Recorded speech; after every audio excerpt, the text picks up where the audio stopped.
Earned value management in Agile approaches. First, some key points in Earned Value Management, or EVM for short, in Agile.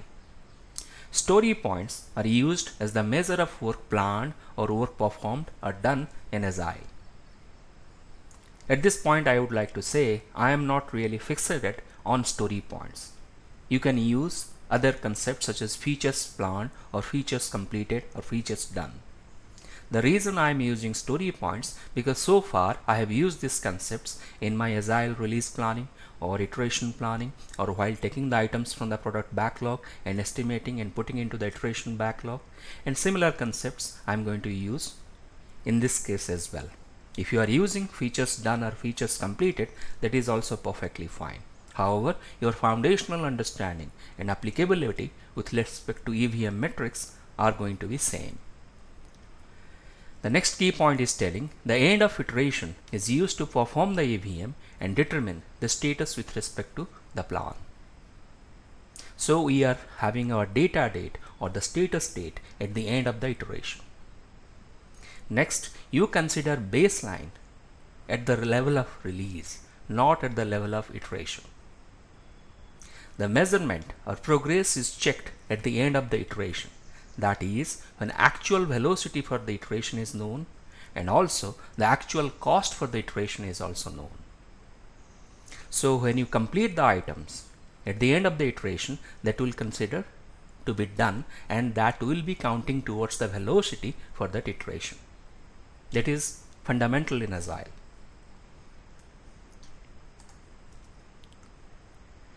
In EVM, before calculating anything, you need to have a baseline. And this baseline is an integrated baseline combining scope, cost and schedule, and this is called as performance measurement baseline, or PMB, as we already know in traditional EVM. In AgileEVM also exactly similar concept of performance measurement baseline will be done or will be taken up. And this performance measurement baseline, as we saw before, is at the level of the release, not at the level of the iteration. Now, how you are going to calculate the performance measurement baseline? The PMB in Agile projects will be equaling the total number of story points that you have planned for a release consisting of multiple iterations.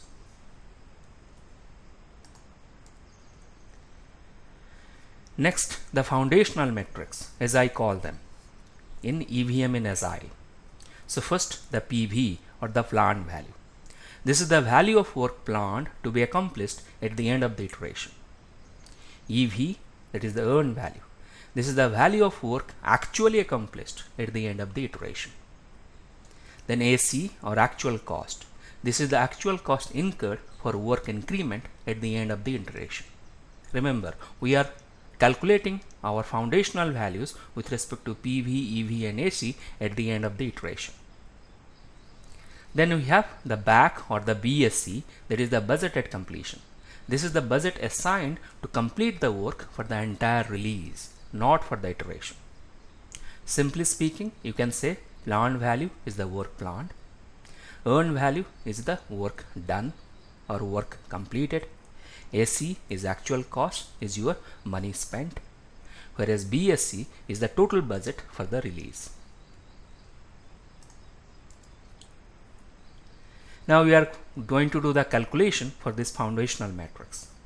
So PV, that equals percentage of planned complete multiplied by BSC. It indicates how much value was planned to have been generated at the end of the iteration. Then EV, or earned value, is percentage of actual complete multiplied by BSC. This indicates how much value has actually been generated at the end of the iteration. Then you have BAC, that is the budget at completion, that is for the entire release, and that will be number of items in the release multiplied by cost for that item or cost for that product backlog item which you have taken into the release. This gives the total budget for the release. Now, how you are going to calculate the percentage of planned complete? The percentage of planned complete is number of the current iteration divided by total number of iterations. For example, if your iteration number is 2 out of 5 iterations, For example, you have a release. In that release you have 5 iterations and you are measuring at the end of the second iteration. So your percentage of plan complete will be 2 by 5. That will be giving you 40%. This 40% when multiplied with BAC will give you the plan value. Then percentage of actual complete. This is the total number of story point completed cumulatively divided by total number of story points planned. And this total number of story point plan is for the entire release. Say you have completed 40 story points at the end of second iteration out of 200 story points in a release. In that case, the percentage of actual complete will be 20 by 40 by 200, that is 20%. And this 20% when multiplied with BAC will give you the earned value. Remember, as I said some time before, at the end of iteration in Agile, things are considered to be done. If it is not done, it is not going to be considered to be as part of the iteration velocity. Things which are not done will be moved to the next iteration. Next, the current performance matrix, as I call them. So we have schedule variance, which is SB, that equals EV minus PV. This tells you at a given point in time, which is at the status date or the data date, which is at the end of the iteration, by what amount the release is ahead or behind the planned release date. Then you have CV or cost variance, that equals EV minus AC. It tells you at a given point in time is the release budget deficit or surplus. Then SPI, that is schedule performance index, that is SPI is equal to EV divided by PV, and it is telling you how well the release is going or doing with respect to the schedule. Whereas CPI or the cost performance index equals EV by AC. This tells you how well the release is doing with respect to the cost. As you can see, the concepts that we have used so far in traditional earned value management, or the formulas that you are already used in traditional earned value management, are exactly similar in earned value management with respect to Agile.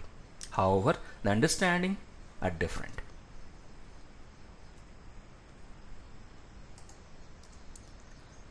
Now with this, as you have seen graphically, we can also put the metrics, the foundational metrics and the current performance metrics with respect to EVM and Agile in an S-curve. In this curve, we have in x-axis we have the time. As you can see, we have divided into various iterations. Iteration 1, iteration 2, iteration 3, you can have n number of iterations. In the y-axis, we have the story points. In another y-axis, we have the money. That is money that you are spending or planned or you have earned. Now this green curve that you are seeing, this is with respect to the planned value curve. The end of this planned value curve is your budgeted completion. So you can say, taking an example, let us say we have a release and this release is consisting of 5 iterations. And the end of 5th iteration is of course our end of our release, and this planned value curve when it ends for this release will give you the budgeted completion or BAC. And this line is in synchronization with respect to the performance measurement baseline. So this is your performance measurement baseline against which you are actually doing your measurement. Then the orange line that you are seeing is with respect to the actual cost or the actual cost curve, whereas the EV line is represented in the blue one. So this is for the EV line. We are measuring our data, so that is why it is called as the data date or the status date or the record date on the 3rd iteration end, and that is why this is the status date or the data date for our measurement. On the data date, wherever the status date is meeting the curves, those will give you the instantaneous values with respect to PV on the PV curve, AC on the AC curve, and EV on the EV curve. So in this case, as you can see, EV is less than PV, and this gap EV minus PV will give you the schedule variance with respect to this Agile project. Now because EV is less than PV, it will be in negative. and that is why for this case we are behind schedule. Then we have EV minus AC, this gap. This gap will give you the difference between earned value and the actual cost, which is our cost variance. Now because EV is less than AC, so our case cost variance is negative. Negative, bad. Positive, good. In this case also, for our project, the cost variance, because it is negative, we are over budget. Now at this point, that is on the status state, that is end of the third iteration, we have also the cost performance index, that is CPI, and schedule performance index or SPI. These are calculated. The cost performance index will be EV divided by PV, and the schedule performance index will be EV divided by PV, and the cost performance index will be EV divided by AC. Now in this case, EV is less than PV, so EV by PV will be less than 1. That is, our schedule performance index is less than 1. Less than 1, bad. Greater than 1, good. Equal to 1, perfect. So in this case, our SPI, because it is less than 1, we are behind schedule. Similarly, the cost performance index will be EV divided by AC, and because EV is less than AC, it will be less than 1. Less than 1, bad. Greater than 1, good for CPI.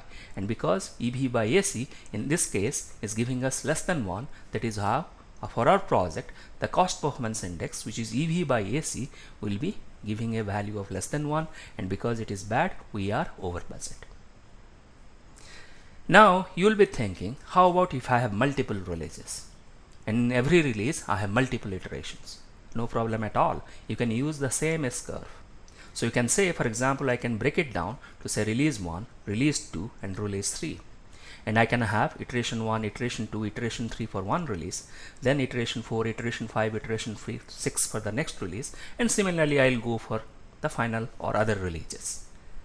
Now I can measure at any point in time. I can measure in iteration 1 level, or at the end of iteration 2, or at the end of iteration 4. I can decide at what point in time I am going to measure. That will be dictated by the reporting requirements of the project or the reporting requirements mandated by the organization.